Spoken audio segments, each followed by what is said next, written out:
என் உரையை தொடங்குவதற்கு முன்பு கலைக்குழு சார்பில் பள்ளிக்குமையில் பங்கேற்ற 16,000 பெண்களுக்கு முதல்ல என்னுடைய வாழ்த்துக்கள், பாராட்டுக்கள். கலக்கிட்டீங்க.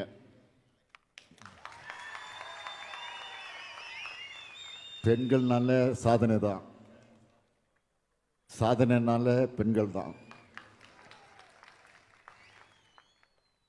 எனவே சாதனை பெண்களுக்கு மீண்டும் என்னுடைய பாராட்டுக்கள், வாழ்த்துக்கள். இந்த நிகழ்ச்சிக்கு தலைமையேற்றிருக்கக்கூடிய கொங்கு நாடு மக்கள் தேசிய கட்சியினுடைய பொதுச் செயலாளர் சட்டமன்ற உறுப்பினர் ஈஸ்வரன் அவர்களே,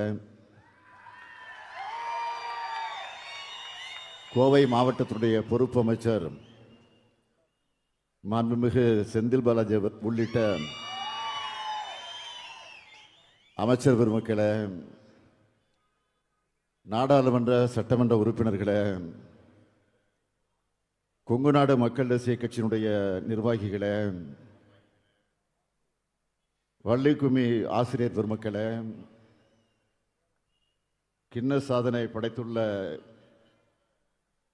என் பாசத்திற்குரிய சகோதரிகளே, அனைவருக்கும் வணக்கம். இங்கே நிரம்ப மகளிர் இருக்கீங்க. என்னை பொறுத்தவரை இந்த ஆட்சியே மகளிருக்கான ஆட்சி தான் என்பது உங்களுக்கு நன்றாக தெரியும்.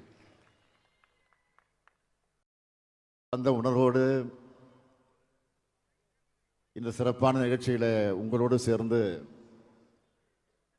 நானும் கலந்து கொண்டு உங்களை எல்லாம் வாழ்த்துவதற்கு வந்திருக்கிறேன். கொங்கு நாடு மக்கள் தேசிய கட்சி சார்பில் நடைபெறும் இந்த வள்ளிக்கும்மி கிண்ண சாதனை பாராட்டு விழாவில் கலந்துக்கிறதுல நான் மிகுந்த மகிழ்ச்சி அடைகிறேன். கொங்கு நாடு கலைக்குழுவின் ஏற்பாட்டில் நடைபெற்றிருக்கக்கூடிய வள்ளிக்கும்மியில் இதுவரை 16,000 பெண்கள்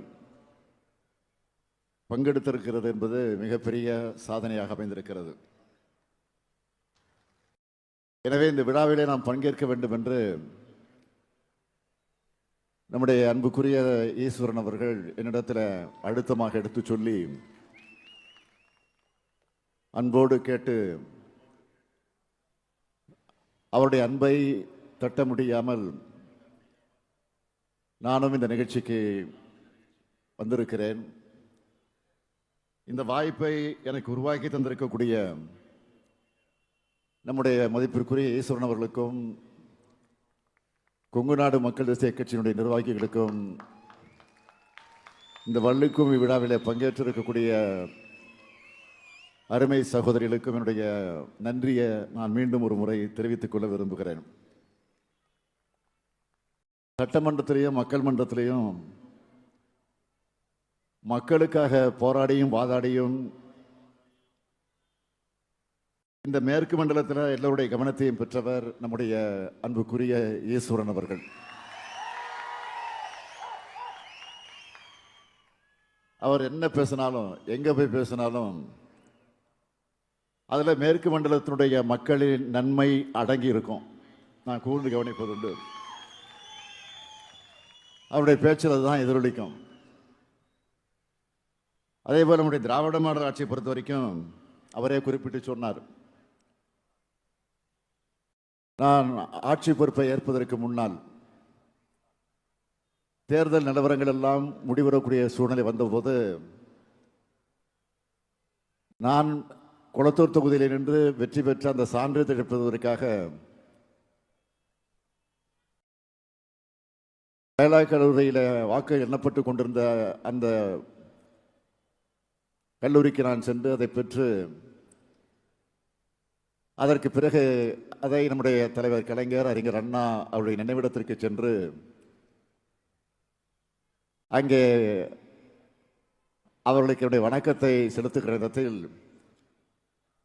அப்பொழுது பத்திரிகை நிருபர்கள் எல்லாம் என்னை சூழ்ந்து கொண்டு கேட்டார்கள், ஆட்சிக்கு வர போறீங்க, ஆட்சி பொறுப்பேற்க போறீங்க, தமிழ்நாட்டு மக்களுக்கு என்ன சொல்ல போறீங்க அப்படின்னு கேட்டாங்க. நான் எதையும் சொல்ல விரும்பல, ஒன்னே அழுத்தமா சொல்ல விரும்புறேன் அப்படின்னு சொன்னேன். என்னை நம்பி வாக்களித்திருக்கக்கூடிய மக்களுக்கு மட்டுமல்ல, வாக்களிக்க தவறுகளுக்கும் சேர்த்து இந்த ஆட்சி நடைபெறும்.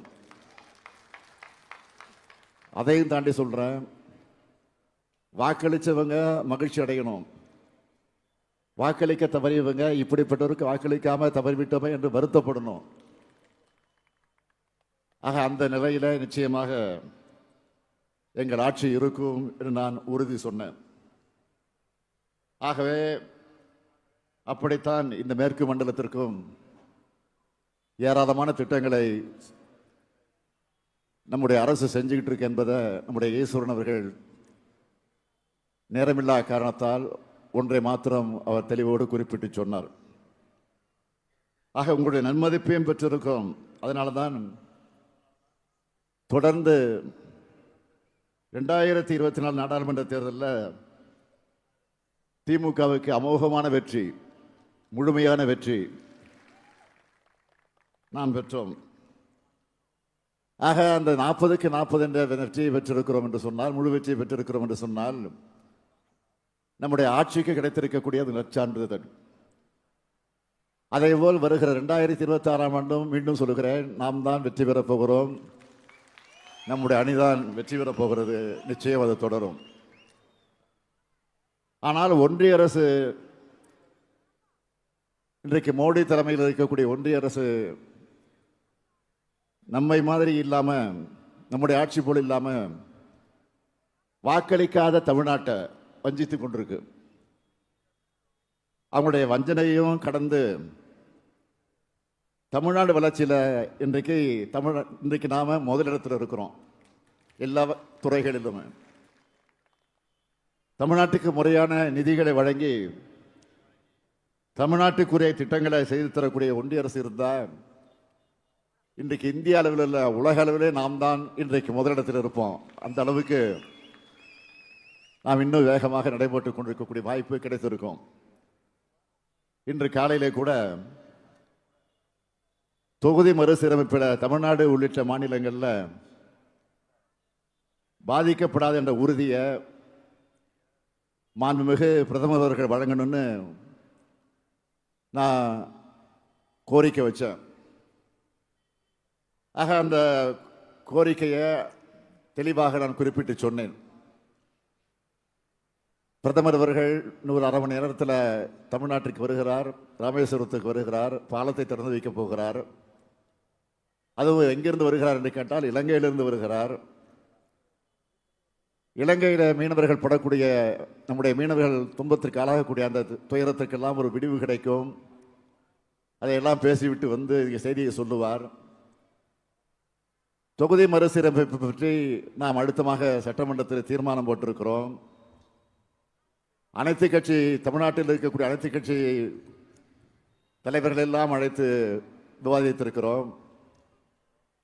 அதற்கு பிறகு தென் மாநிலங்கள் மட்டுமல்ல, வட மாநிலத்தில் இருக்கக்கூடிய சில மாநில தலைவர்களும், 7 மாநில தலைவர்கள், 3 முதலமைச்சர்கள், பல்வேறு துணை முதலமைச்சர்கள் பங்கேற்கக்கூடிய இன்னொரு கூட்டத்தையும் கூட்டி கடந்த 22ஆம் தேதி அன்று அந்த கூட்டத்தை கூட்டி அதிலே தீர்மானம் போட்டு பிரதமரை சந்திக்க நேரம் கேட்டிருக்கிறோம். இன்னும் இதுவரை ஒப்புதல் வரவில்லை. ஆக இதற்கிடையிலே நீங்கள் தமிழ்நாட்டுக்கு வரீங்க. ஆக வரக்கூடிய நீங்கள் அதிலாவது அதை தெளிவுபடுத்த வேண்டும், அதை விளக்கமாக குறிப்பிட்டு சொல்ல வேண்டும் என்று நான் ஒரு கோரிக்கை வச்சேன். ஆனால் மக்களோட முக்கியமான பிரச்சனைகளுக்கு பதில் சொல்லாம தவிர்க்கிறவங்களுக்கு நாம் என்ன செய்ய முடியும்? வேறு வழி இல்லை. அப்படி தமிழ்நாட்டை தவிர்க்கக்கூடிய மக்களுக்கு மீண்டும் தமிழ்நாட்டில் உங்களுக்கு இடமே இல்லை என்ற பதிலைத்தான் வரக்கூடிய தேர்தலில் நீங்கள் வழங்கிட வேண்டும் என்று இந்த நிகழ்ச்சியின் மூலமாக நான் கேட்டுக்கொள்ள கடமைப்பட்டிருக்கிறேன். கொங்கு கலைக்குழு சார்பில் நடந்திருக்கக்கூடிய இந்த வள்ளிக்கும்மி கலை விழா, கலை வளர்ச்சிக்கும் அதன் மூலமாக தமிழ் பண்பாட்டுக்கும் தமிழ் பண்பாட்டினுடைய வளர்ச்சிக்கும் தமிழர் ஒற்றுமையாக இருக்க வேண்டும் என்ற அந்த உணர்வோடு இது விளங்கிட வேண்டும் என்று நான் கேட்டுக்கொண்டு, எந்த ஒரு கலையும் சமூக முன்னேற்றத்திற்கும் நல்லிணக்கத்திற்கும் துணையாக அமையணும் என்று உங்களை எல்லாம் நான் இந்த நேரத்தில் கேட்டுக்கொண்டு, இந்த சிறப்பான நிகழ்ச்சியிலே கலந்து கொண்டு, அதுவும் இவ்வளவு ஆயிரக்கணக்கான பெண்கள் திரண்டிருக்கக்கூடிய இந்த கூட்டத்தில் விரைவாக பேசிவிட்டு செல்வது என்பது எனக்கு மனசே கேட்கல.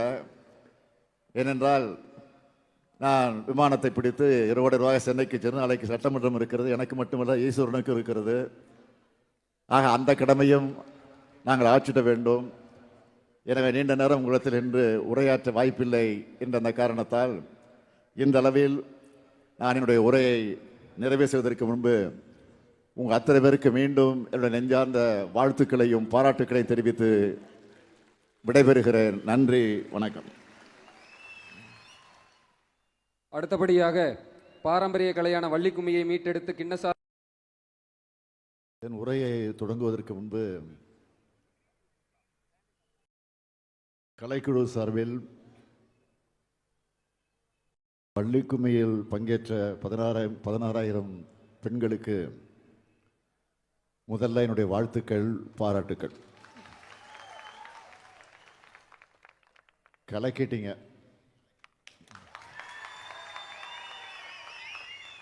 பெண்கள்னால சாதனை தான், சாதனைனால பெண்கள் தான்.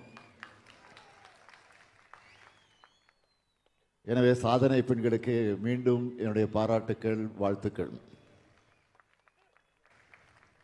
இந்த நிகழ்ச்சிக்கு தலைமையேற்றிருக்கக்கூடிய கொங்கு நாடு மக்கள் தேசிய கட்சியினுடைய பொதுச் செயலாளர் சட்டமன்ற உறுப்பினர் ஈஸ்வரன் அவர்களே, கோவை மாவட்டத்தினுடைய பொறுப்பு அமைச்சர் மாண்புமிகு செந்தில் பாலாஜி உள்ளிட்ட அமைச்சர் பெருமக்களே, நாடாளுமன்ற சட்டமன்ற உறுப்பினர்களே,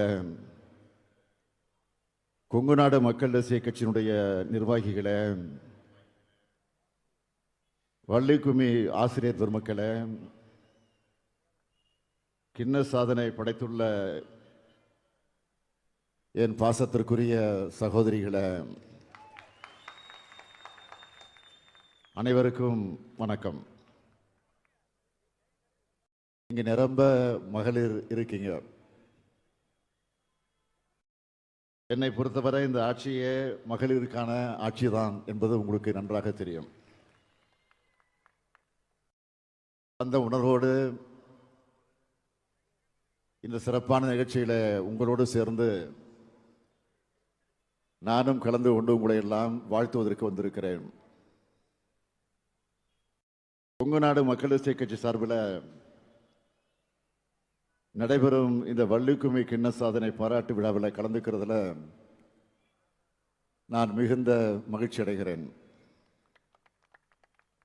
கொங்கு நாடு கலைக்குழுவின் ஏற்பாட்டில் நடைபெற்றிருக்கக்கூடிய வள்ளிக்கும்மியில் இதுவரை 16,000 பெண்கள் பங்கெடுத்திருக்கிறது என்பது மிகப்பெரிய சாதனையாக அமைந்திருக்கிறது. எனவே இந்த விழாவிலே நாம் பங்கேற்க வேண்டும் என்று நம்முடைய அன்புக்குரிய ஈஸ்வரன் அவர்கள் என்னிடத்தில் அழுத்தமாக எடுத்து சொல்லி அன்போடு கேட்டு அவருடைய அன்பை தட்ட முடியாமல் நானும் இந்த நிகழ்ச்சிக்கு வந்திருக்கிறேன். இந்த வாய்ப்பை எனக்கு உருவாக்கி தந்திருக்கக்கூடிய நம்முடைய மதிப்பிற்குரிய ஈஸ்வரன் அவர்களுக்கும் கொங்கு நாடு மக்கள் தேசிய கட்சியினுடைய நிர்வாகிகளுக்கும் இந்த வள்ளிக்கும்மி விழாவிலே பங்கேற்றிருக்கக்கூடிய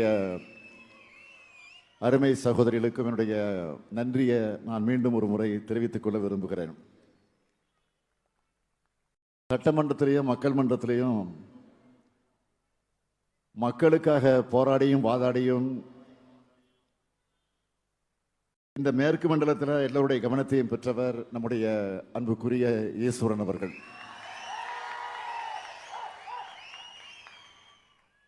அவர் என்ன பேசினாலும் எங்க போய் பேசினாலும் அதுல மேற்கு மண்டலத்தினுடைய மக்களின் நன்மை அடங்கி இருக்கும். நான் கூர்ந்து கவனிப்பதுண்டு. அவருடைய பேச்சில் அதுதான் எதிரொலிக்கும். அதே போல நம்முடைய திராவிட மாடல் ஆட்சியை பொறுத்த வரைக்கும் அவரே குறிப்பிட்டு சொன்னார், நான் ஆட்சி பொறுப்பை ஏற்பதற்கு முன்னால் தேர்தல் நிலவரங்கள் எல்லாம் முடிவரக்கூடிய சூழ்நிலை வந்தபோது நான் குளத்தூர் தொகுதியில் நின்று வெற்றி பெற்ற அந்த சான்றிதழ் எடுப்பதற்காக வேளாண் கல்லூரியில் வாக்கு எண்ணப்பட்டு கொண்டிருந்த அந்த கல்லூரிக்கு நான் சென்று அதை பெற்று அதற்கு பிறகு அதை நம்முடைய தலைவர் கலைஞர், அறிஞர் அண்ணா அவருடைய நினைவிடத்திற்கு சென்று அங்கே அவர்களுக்கு என்னுடைய வணக்கத்தை செலுத்துகிற இடத்தில்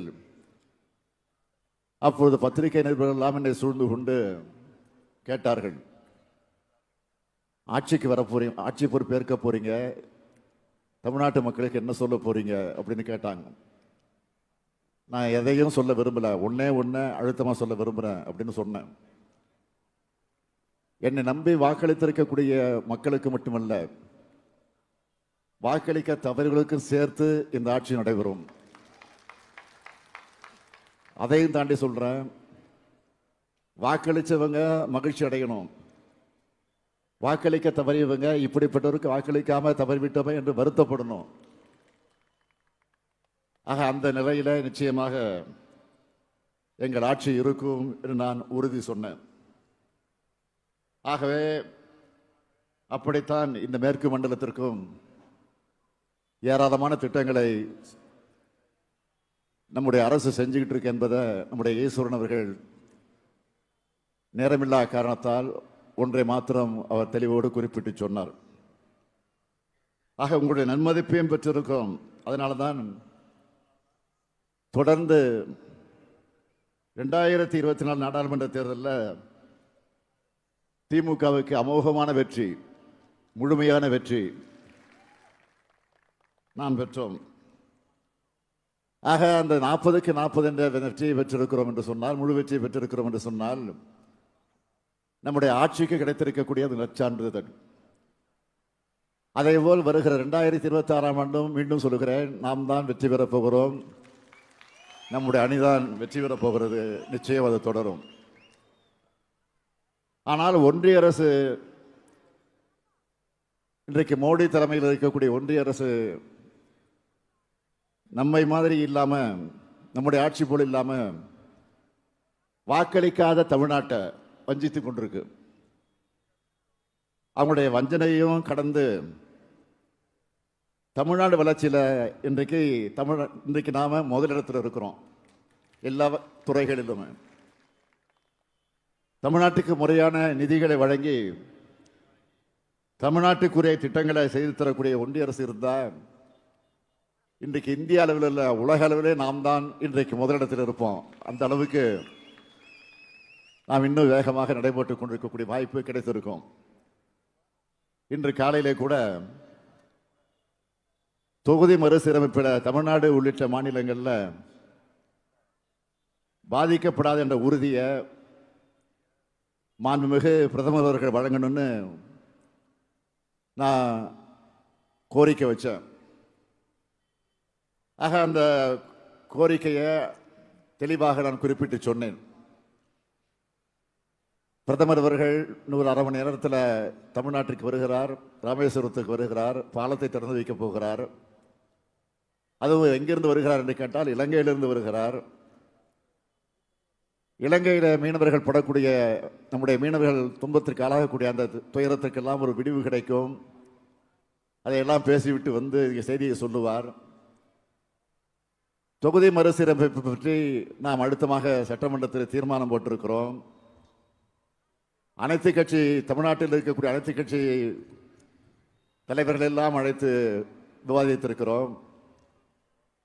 அதற்கு பிறகு தென் மாநிலங்கள் மட்டுமல்ல, வட மாநிலத்தில் இருக்கக்கூடிய சில மாநில தலைவர்களும், 7 மாநில தலைவர்கள், 3 முதலமைச்சர்கள், பல்வேறு துணை முதலமைச்சர்கள், பங்கேற்கக்கூடிய இன்னொரு கூட்டத்தையும் கூட்டி கடந்த 22ஆம் தேதி அன்று அந்த கூட்டத்தை கூட்டி அதிலே தீர்மானம் போட்டு பிரதமரை சந்திக்க நேரம் கேட்டிருக்கிறோம். இன்னும் இதுவரை ஒப்புதல் வரவில்லை. ஆக இதற்கிடையிலே நீங்கள் தமிழ்நாட்டுக்கு வரீங்க. ஆக வரக்கூடிய நீங்கள் அதிலாவது அதை தெளிவுபடுத்த வேண்டும், அதை விளக்கமாக குறிப்பிட்டு சொல்ல வேண்டும் என்று நான் ஒரு கோரிக்கை வச்சேன். ஆனால் மக்களோட முக்கியமான பிரச்சனைகளுக்கு பதில் சொல்லாம தவிர்க்கிறவங்களுக்கு நாம் என்ன செய்ய முடியும்? வேறு வழி இல்லை. ஆக அப்படி தமிழ்நாட்டை தவிர்க்கக்கூடிய மக்களுக்கு மீண்டும் தமிழ்நாட்டில் உங்களுக்கு இடமே இல்லை என்ற பதிலைத்தான் வரக்கூடிய தேர்தலில் நீங்கள் வழங்கிட வேண்டும் என்று இந்த நிகழ்ச்சியின் மூலமாக நான் கேட்டுக்கொள்ள கடமைப்பட்டிருக்கிறேன். கொங்கு கலைக்குழு சார்பில் நடந்திருக்கக்கூடிய இந்த வள்ளிக்கும்மி கலை விழா கலை வளர்ச்சிக்கும் அதன் மூலமாக தமிழ் பண்பாட்டுக்கும் தமிழ் பண்பாட்டுடைய வளர்ச்சிக்கும் தமிழர் ஒற்றுமையாக இருக்க வேண்டும் என்ற அந்த உணர்வோடு இது விளங்கிட வேண்டும் என்று நான் கேட்டுக்கொண்டு, எந்த ஒரு கலையும் சமூக முன்னேற்றத்திற்கும் நல்லிணக்கத்திற்கும் துணையாக அமையணும் என்று உங்களை எல்லாம் நான் இந்த நேரத்தில் கேட்டுக்கொண்டு இந்த சிறப்பான நிகழ்ச்சியில் கலந்து கொண்டு, அதுவும் இவ்வளவு ஆயிரக்கணக்கான பெண்கள் திரண்டிருக்கக்கூடிய இந்த கூட்டத்தில் விரைவாக பேசிவிட்டு செல்வது என்பது எனக்கு மனசே கேட்கல. ஏனென்றால் நான் விமானத்தை பிடித்து இரவோடு ரூபாய் சென்னைக்கு சென்று நாளைக்கு சட்டமன்றம் இருக்கிறது. எனக்கு மட்டுமல்ல, ஈஸ்வரனுக்கும் இருக்கிறது. ஆக அந்த கடமையும் நாங்கள் ஆற்றிட வேண்டும். எனவே நீண்ட நேரம் உங்களிடத்தில் இன்று உரையாற்ற வாய்ப்பில்லை என்ற அந்த காரணத்தால் இந்த அளவில் நான் என்னுடைய உரையை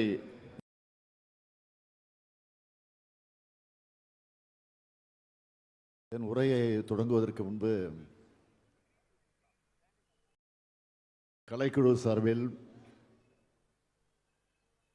பள்ளிக்கும்மியில் பங்கேற்ற 16,000 பெண்களுக்கு முதல்ல என்னுடைய வாழ்த்துக்கள், பாராட்டுக்கள்.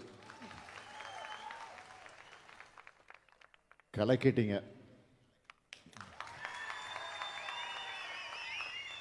பெண்கள்னால சாதனை தான், சாதனைனால பெண்கள் தான். எனவே சாதனை பெண்களுக்கு மீண்டும் என்னுடைய பாராட்டுக்கள், வாழ்த்துக்கள். இந்த நிகழ்ச்சிக்கு தலைமையேற்றிருக்கக்கூடிய கொங்கு நாடு மக்கள் தேசிய கட்சியினுடைய பொதுச் செயலாளர் சட்டமன்ற உறுப்பினர் ஈஸ்வரன் அவர்களே, கோவை மாவட்டத்தினுடைய பொறுப்பு அமைச்சர் மாண்புமிகு செந்தில் பாலாஜி உள்ளிட்ட அமைச்சர் பெருமக்களே,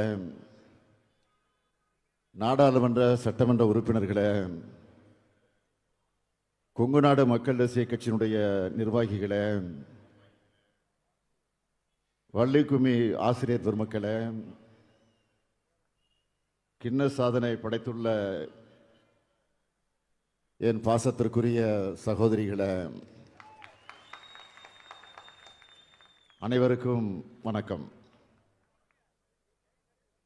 இங்க நிரம்ப மகளிர் இருக்கீங்க. என்னை பொறுத்தவரை இந்த ஆட்சியே மகளிருக்கான ஆட்சிதான் என்பது உங்களுக்கு நன்றாக தெரியும். அந்த உணர்வோடு இந்த சிறப்பான நிகழ்ச்சியில உங்களோடு சேர்ந்து நானும் கலந்து கொண்டு உங்களை எல்லாம் வாழ்த்துவதற்கு வந்திருக்கிறேன். கொங்கு நாடு மக்கள் தேசிய கட்சி சார்பில் நடைபெறும் இந்த வள்ளிக்கும்மி கிண்ண சாதனை பாராட்டு விழாவில் கலந்துக்கிறதுல நான் மிகுந்த மகிழ்ச்சி அடைகிறேன். கொங்கு நாடு கலைக்குழுவின் ஏற்பாட்டில் நடைபெற்றிருக்கக்கூடிய வள்ளிக்கும்மியில் இதுவரை 16,000 பெண்கள் பங்கெடுத்திருக்கிறது என்பது மிகப்பெரிய சாதனையாக அமைந்திருக்கிறது. எனவே இந்த விழாவிலே நாம் பங்கேற்க வேண்டும் என்று நம்முடைய அன்புக்குரிய ஈஸ்வரன் அவர்கள் என்னிடத்தில் அழுத்தமாக எடுத்து சொல்லி அன்போடு கேட்டு அவருடைய அன்பை தட்ட முடியாமல் நானும் இந்த நிகழ்ச்சிக்கு வந்திருக்கிறேன். இந்த வாய்ப்பை எனக்கு உருவாக்கி தந்திருக்கக்கூடிய நம்முடைய மதிப்பிற்குரிய ஈஸ்வரன் அவர்களுக்கும் கொங்கு நாடு மக்கள் தேசிய கட்சியினுடைய நிர்வாகிகளுக்கும் இந்த வள்ளிக்கும்மி விழாவிலே பங்கேற்றிருக்கக்கூடிய அருமை சகோதரிகளுக்கும் என்னுடைய நன்றியை நான் மீண்டும் ஒரு முறை தெரிவித்துக் கொள்ள விரும்புகிறேன். சட்டமன்றத்திலையும் மக்கள் மன்றத்திலையும் மக்களுக்காக போராடியும் வாதாடியும் இந்த மேற்கு மண்டலத்தில் எல்லோருடைய கவனத்தையும் பெற்றவர் நம்முடைய அன்புக்குரிய ஈஸ்வரன் அவர்கள். அவர் என்ன பேசினாலும் எங்க போய் பேசினாலும் அதுல மேற்கு மண்டலத்தினுடைய மக்களின் நன்மை அடங்கி இருக்கும். நான் கூர்ந்து கவனிப்பதுண்டு. அவருடைய பேச்சில் அதுதான் எதிரொலிக்கும். அதே போல நம்முடைய திராவிட மாடல் ஆட்சியை பொறுத்த வரைக்கும் அவரே குறிப்பிட்டு சொன்னார், நான் ஆட்சி பொறுப்பை ஏற்பதற்கு முன்னால் தேர்தல் நிலவரங்கள் எல்லாம் முடிவரக்கூடிய சூழ்நிலை வந்தபோது நான் குளத்தூர் தொகுதியில் நின்று வெற்றி பெற்ற அந்த சான்றிதழ் எடுப்பதற்காக வேளாண் கல்லூரியில் வாக்கு எண்ணப்பட்டு கொண்டிருந்த அந்த கல்லூரிக்கு நான் சென்று அதை பெற்று அதற்கு பிறகு அதை நம்முடைய தலைவர் கலைஞர் அறிஞர் அண்ணா அவருடைய நினைவிடத்திற்கு சென்று அங்கே அவர்களுக்கு என்னுடைய வணக்கத்தை செலுத்துகிற இடத்தில் அப்பொழுது பத்திரிகை நிருபர்கள் எல்லாம் என்னை சூழ்ந்து கொண்டு கேட்டார்கள், ஆட்சிக்கு வர போறீங்க, ஆட்சி பொறுப்பேற்க போறீங்க, தமிழ்நாட்டு மக்களுக்கு என்ன சொல்ல போறீங்க அப்படின்னு கேட்டாங்க.